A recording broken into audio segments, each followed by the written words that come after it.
ফেলে দেওয়া জিনিসগুলোই যদি উপকারে আসে তাহলে ফেলে দেওয়াটাই উত্তম। কি বলেন আপনারা? হ্যালো এভরিওয়ান, আসসালামু আলাইকুম। আজ আমি আপনাদের সাথে শেয়ার করব আমার ছাদ বাগানের সবজি। আমি এবং আম্মু এবং আমার মেয়ে চলে গেলাম ছাদে, হাতে কিছু বীজও নিয়েছি রোপণ করার জন্য। সেগুলো রোপণ করে আমাদের যেটা মূল উদ্দেশ্য ছিল সেটা করার জন্য বসে পড়লাম। আমি এবং আমার শাশুড়ি চিন্তা করতেছি এই নেট খুলবো কীভাবে এবং ভিতরের থেকে বরবটিগুলো নিব কীভাবে। চিন্তা করতে করতে আমার শাশুড়ি একটা উপায় বের করে ছিটতেছে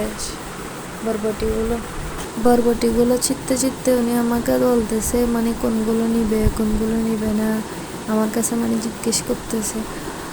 ওনার এগুলো খুশি দেখে আমার অনেক ভালো লাগতেছে এবং নিজের মধ্যে একটা গর্ব হচ্ছে, আমি নিজে কিছু একটা করতে পেরেছি।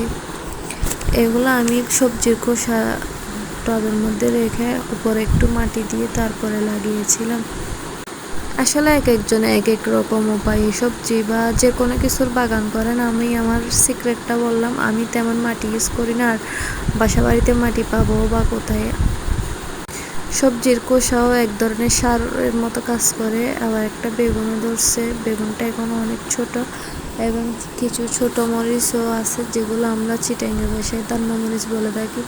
দেখেন পাখি আমার শসাটা খেয়ে ফেলছে। এটা নিয়ে আমার শাশুড়ি অনেক হাসাহাসি করতেছে, বলতেছে দেখ আমরা খাচ্ছি এখন পশু পাখিও তোর সবজি বাগান খেয়ে ফেলতেছে। আসসালামু আলাইকুম।